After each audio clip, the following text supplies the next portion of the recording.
Salut à tous, c'est Mickaël, j'espère que vous allez bien. Aujourd'hui, on va parler d'une thématique qui me tient vraiment à cœur. Est-ce qu'on a le droit d'utiliser des logiciels craqués en entreprise? Que vous soyez un professionnel de la cybersécurité ou vous soyez un simple utilisateur du système d'information de votre entreprise, il est totalement interdit d'en utiliser.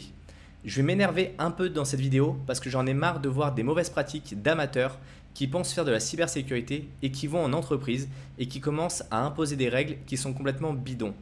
Lorsque vous faites de la cybersécurité d'un point de vue professionnel, vous devez être formé, vous devez connaître les règles et vous devez connaître les impacts que vos actions ont lorsque vous allez déployer des nouvelles choses sur un système d'information. Lorsqu'il y a un besoin dans un système d'information et que l'informatique ne répond pas correctement, on a ce qu'on appelle du shadow IT. C'est-à-dire que les utilisateurs vont commencer à essayer d'installer n'importe quel logiciel pour essayer de répondre à leurs besoins. Et c'est comme ça qu'on se retrouve avec plein de logiciels et des logiciels qui sont craqués. La première problématique est d'abord le droit légal. C'est-à-dire qu'une personne qui va installer un logiciel qui est craqué dans le système d'information, potentiellement, l'entreprise peut être pénalisée.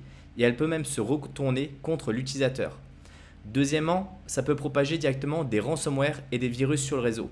Ne me sortez pas l'excuse de « oui, moi je vais sur ce site-là, il n'y a pas de virus dessus ». Non, vous n'en avez aucune idée.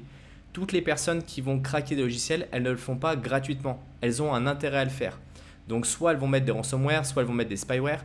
Et ne me dites pas que vous êtes capable de l'auditer parce que 99,9% des gens qui regardent ces vidéos n'ont pas des compétences en cybersécurité assez avancées pour le faire. Et là, je pèse vraiment mes mots. Pour avoir déjà fait du désassemblage, globalement, ce n'est pas forcément à la portée du premier venu. Et vous n'avez pas forcément le temps de le faire. Et pour toutes les personnes qui me disent « oui, mais on n'a pas de budget », c'est complètement faux. Aujourd'hui, vous avez du budget, vous souhaitez de l'allouer de la manière dont vous voulez. Et après, deuxièmement, il existe plein d'alternatives libres qui fonctionnent parfaitement bien. Pourquoi on a des systèmes Linux qui fonctionnent à l'heure actuelle, qui sont hyper performants? Tout simplement parce qu'on est des personnes qui continuent de les développer. Le code est auditable, le code est vérifiable. Et c'est pas parce que c'est libre que forcément c'est gratuit. Vous avez peut-être du support qui va être payant. Et il faut arrêter d'avoir cette mentalité en France où on pense que tout est gratuit. Ça ne marche pas comme ça. L'éducation n'est pas gratuite. Et je suis désolé, si vous n'aimez pas cette vidéo à cause de ça, je vous invite à aller voir ailleurs. La cybersécurité, il faut se former, il faut prendre des ressources qui sont fiables, il faut s'entraîner, ça prend du temps avant de devenir un professionnel. On ne devient pas un professionnel comme ça du jour au lendemain. C'est pas parce que vous avez fait 3 VM sur Hack the Box que vous êtes un professionnel. Non, vous n'avez ni la méthodologie, ni la démarche, ni la connaissance du risque, ni les compétences. Donc on arrête avec les IDA Pro qui sont craqués. La preuve, c'est qu'ils ont trouvé plein de virus dans ceux-là. Pourquoi quand on maîtrise à minima ce qu'on fait, on le fait tourner au moins dans une VM? Parce qu'on sait qu'il peut y avoir des problématiques d'isolation et qu'on peut potentiellement se faire vider tout un tas d'informations sur le système. Donc déjà, ne l'utilisez pas. Deuxièmement, n'utilisez pas même à titre perso. C'est une mauvaise pratique.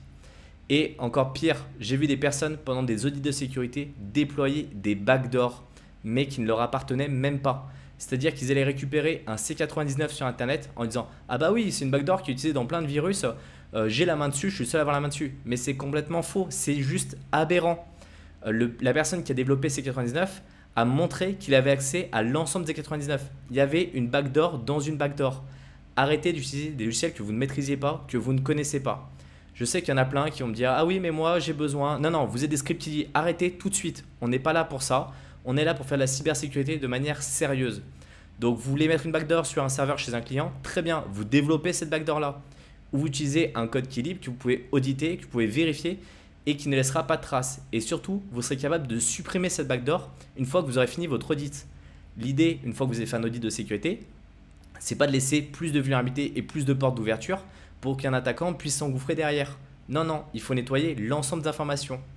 Si vous trouvez par exemple un logiciel qui est craqué sur votre réseau, la première chose à faire, c'est pas d'aller engueuler l'utilisateur. C'est une chose, c'est possible, ça marchera. Mais le problème, c'est que si vous faites ça, il y en a plein d'autres qui vont le faire en parallèle. La question qu'il faut comprendre, c'est pourquoi il l'a fait. Pourquoi il a récupéré ce logiciel craqué? Est-ce que le besoin auquel il n'a pas été répondu correctement? Donc échangez avec lui. Pourquoi par exemple il a installé un Word craqué alors que vous avez le pack Office? Est-ce que c'est une méconnaissance? Est-ce que c'est une mécompréhension? Est-ce que vous avez la possibilité de bloquer ça pour éviter qu'il le refasse plus tard? C'est aussi faire de la cybersécurité que de prendre le temps de comprendre comment fonctionne le SI, de comprendre les besoins et de pouvoir attribuer les bonnes briques de sécurité aux bons endroits. Et c'est pour ça justement que j'ai fait une formation en cybersécurité qui est disponible dans la description, qui vous permet d'apprendre tous les éléments qui sont nécessaires pour protéger votre SI du début à la fin et pas uniquement certaines briques, avec des vraies connaissances, des vraies valeurs qui sont effectives et qui sont demandées sur le marché du travail. Vous la retrouverez directement dans la description. Après, je sais qu'il y a plein de personnes qui se disent « Ok, bah moi je suis auditeur indépendant, je ne vois pas pourquoi je n'aurais pas eu le droit d'utiliser par exemple un burp craqué. » Tout simplement parce que d'une, ce n'est pas légal. Deuxièmement, vous ne savez pas si les informations de l'audit que vous êtes en train de faire ne sont pas en train d'être exfiltrées vers une personne qui a développé le logiciel craqué. Arrêtez d'utiliser ces fonds-là. Vous êtes un auditeur professionnel, vous mettez les fonds pour sécuriser votre réseau. Vous avez une appliance de sécurité sur votre réseau, soit vous prenez un projet qui est gratuit open source et potentiellement qui va collecter des données et autres, soit vous payez une licence ou vous trouvez une autre solution. Mais n'allez pas déployer des logiciels craqués à tour de bras, c'est vraiment nocif. Et ne pensez pas que le crack, il est juste d'un point de vue légal. Non, non, il y a toutes les parties problématiques de sécurité. Des ransomware, il y en a énormément. Et une fois que vous aurez chiffré 99% de votre parc informatique, qu'est-ce que vous ferez? Vous n'allez pas dire « Ah ben c'est parce que j'avais envie d'installer GIMP en version craquée ». Mais non, mais ça ne marche pas comme ça en fait. Je sais qu'il y en a pour qui ça va être un peu aberrant ce que je suis en train de raconter, mais il n'y a pas que le côté amende, il y a le côté réalité. Et le côté réalité, c'est toujours se rappeler que les personnes qui développent les cracks, elles ne sont pas là pour vous faire plaisir. Il y en a certains qui le font par défi intellectuel. Par exemple, les générateurs de clés, on peut avoir un défi intellectuel. Mais sachez que tous les logiciels qui sont aujourd'hui connectés à Internet vont envoyer des informations de manière récurrente. Donc les éditeurs, quand ils vont s'apercevoir que vous utilisez des logiciels craqués, potentiellement, ils peuvent vous pénaliser et ça de manière très forte. En entreprise, il n'y a aucune raison d'utiliser des logiciels craqués. Et à titre perso, il n'y en a plus aucune. Aujourd'hui, vous avez besoin d'une licence Windows, vous pouvez en acheter à partir de 1 € sur Cdiscount de manière légale. Arrêtez de craquer, il n'y a plus besoin. Vous pouvez vous entraîner à faire du reverse engineering, vous pouvez vous entraîner à comprendre comment fonctionnent les opcodes, à faire des sauts dans la mémoire et autres. Ça, oui, c'est intéressant, oui, c'est utile pour vous, mais ne faites pas ça d'un point de vue illégal. Si vous avez envie de vous amuser à faire du bypass de licence sur vos propres logiciels dont vous avez déjà acheté une licence, très bien, faites-le, apprenez. C'est comme ça qu'on développe la cybersécurité, c'est comme ça qu'on évolue. Mais arrêtez de le faire parce que vous n'avez pas envie de payer par exemple 50 €, 100 €, 200 €. C'est hyper important de comprendre l'ensemble de ces éléments-là, de se former sur le long terme.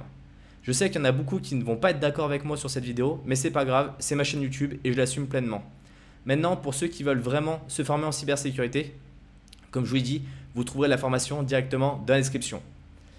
Dites-moi en commentaire si vous êtes d'accord ou pas avec moi. Pensez à mettre un like, pensez à vous abonner et on se retrouve dans une prochaine vidéo. Salut à tous!